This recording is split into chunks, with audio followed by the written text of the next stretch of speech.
This is the Sony FX2. This is a camera that's for hybrid shooters, videographers, and content creators.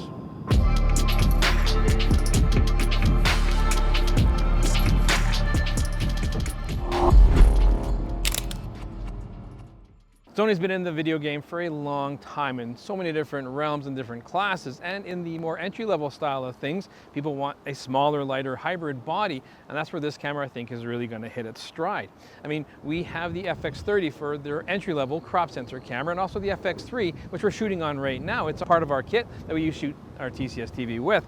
So the FX2 has a lot of unique features to it that kind of sets it apart. Lots to get into, so let's talk about it. Now, when it comes to the design and the build of this camera, if you're already using the FX3 or the FX30, the style is going to be very reminiscent of those two cameras. I mean, it works really quite well. What I do like, it does have a nice big handle to it. So like when you're holding this camera, which you're more aimed to do with a camera like this. I mean, these are designed to be small, lightweight, handheld, sort of hybrid run and gun kind of shoot. We're not always going to be putting them into big cages and stuff. So how good the ergonomics are plays a big factor in choosing a camera like this. And I do like how the buttons are really well laid out and controlled.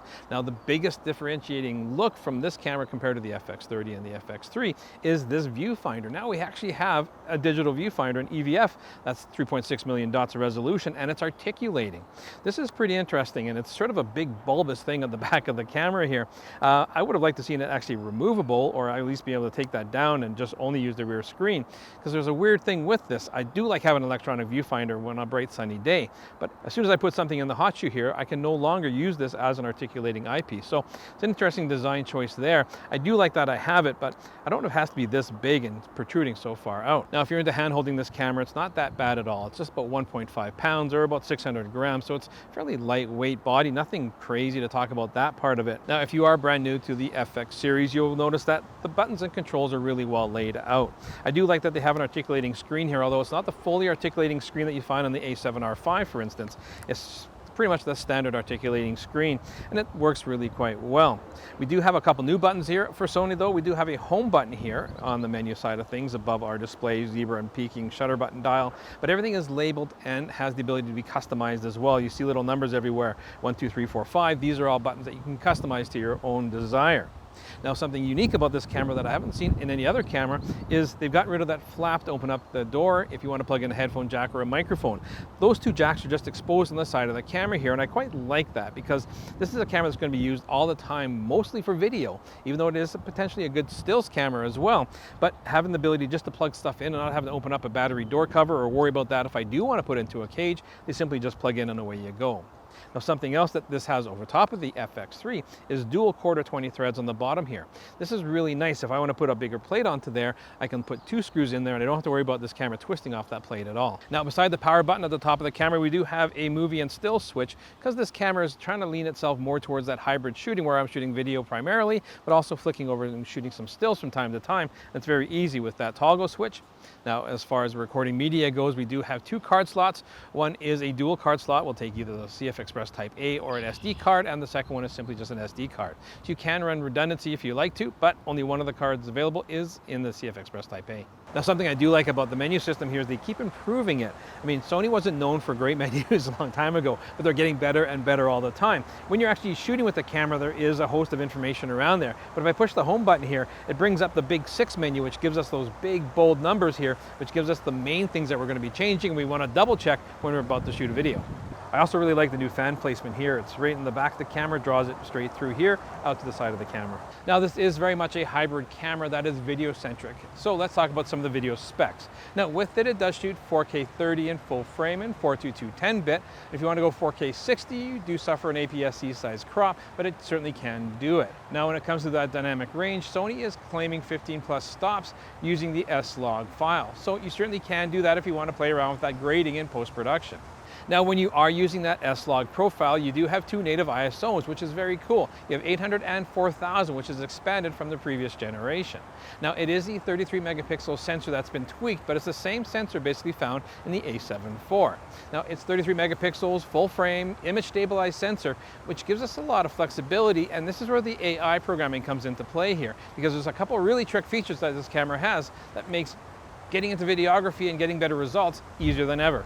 Now, when it comes to the autofocus of this FX2, we have the latest from Sony, and it works fantastic. I mean, we have all the profiles in there, from insects, birds, planes, trains, and automobiles, and it's all built into it as far as profiles go, so the tracking is very, very good on here.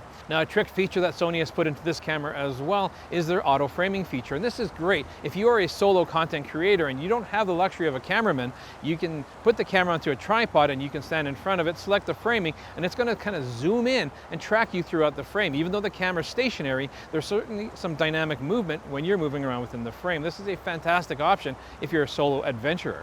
Now, if you are lucky enough to have a videographer to come help you out with your shoots, there's another feature on this camera which I find is very good for making someone who's maybe not so experienced behind the camera, and it's called framing stabilizer. And this basically tracks your face, and if the camera moves around a little bit, the camera does all that it can to try and keep you within the frame itself. Now, there is a subtle crop to this, but it certainly is a very effective tool for making it look even better and smoother on camera. Here you can really see the framing stabilizer at work here, and then the camera is fighting to keep me centered in the frame as the camera moves around me.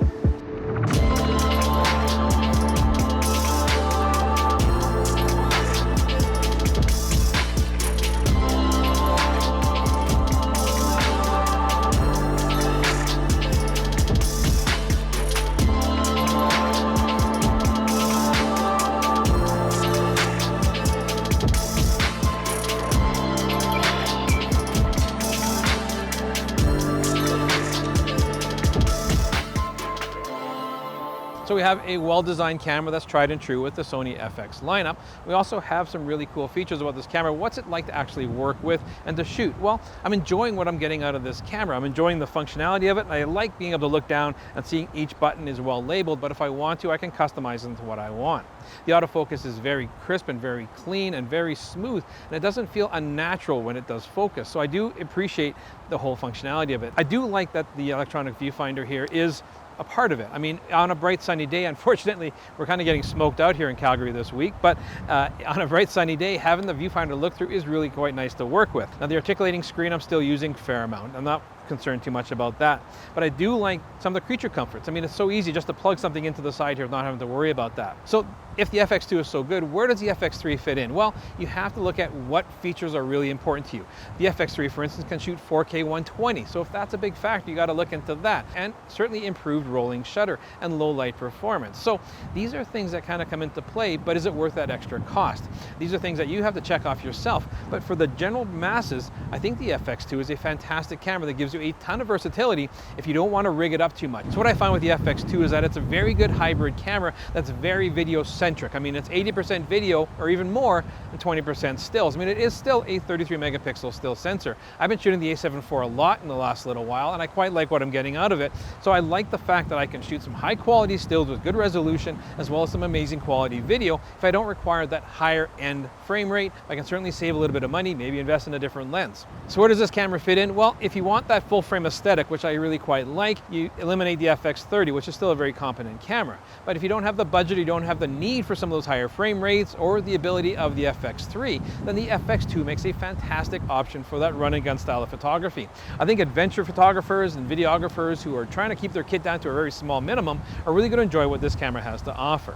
But I, of course, want to know what you guys think of this brand new offering from Sony. Do you like the electronic viewfinder and how they've implemented it? Let me know in the comments down below. Like and subscribe, hit that notification bell. Follow me on Instagram. It's been Dave from the Camera Store. We'll catch you again soon.